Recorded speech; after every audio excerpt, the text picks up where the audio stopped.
Good morning.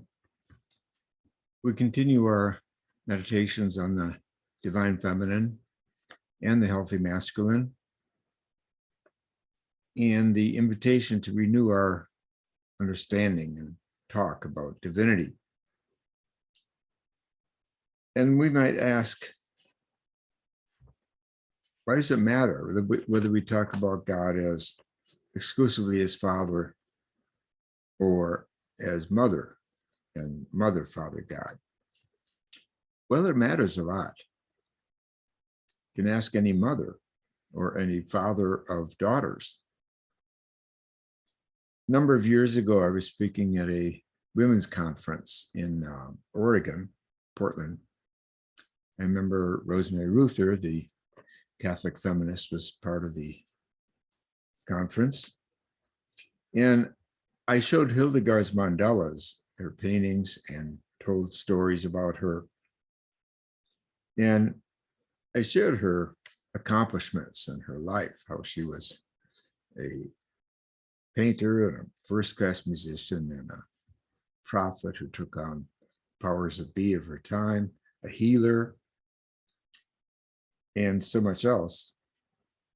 And after my presentation, a woman came up to me and she said, so I'm so excited to hear about this woman, Hildegard. I never heard of her before. She said, I have 3 teenage daughters at home and we're Catholic. And she said, you know, the only model I've been given is Mary. And Mary didn't do all that much, she said. But this woman you're talking about, my goodness, she did so many things. I'm going to run home and tell my daughters about Hildegard of Bingen.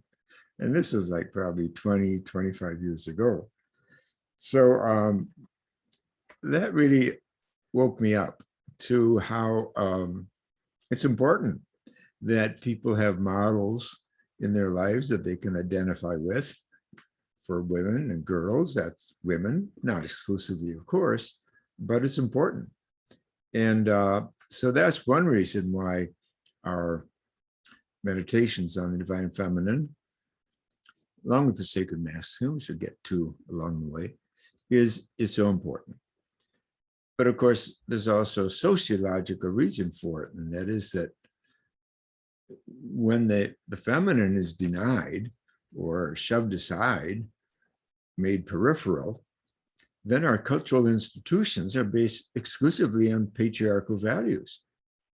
And an obvious example of that is education and academia, where we give all the brownie points for left brain achievements. That is what Einstein calls the rational brain. Rationality gets all the attention, but intuition, mysticism, and values, because Einstein also says values are found in the intuitive brain, these get sidelined. So that, frankly, I think has a lot to do with the events of our time, like January 6th, and also the incredible denial of climate change by some, and the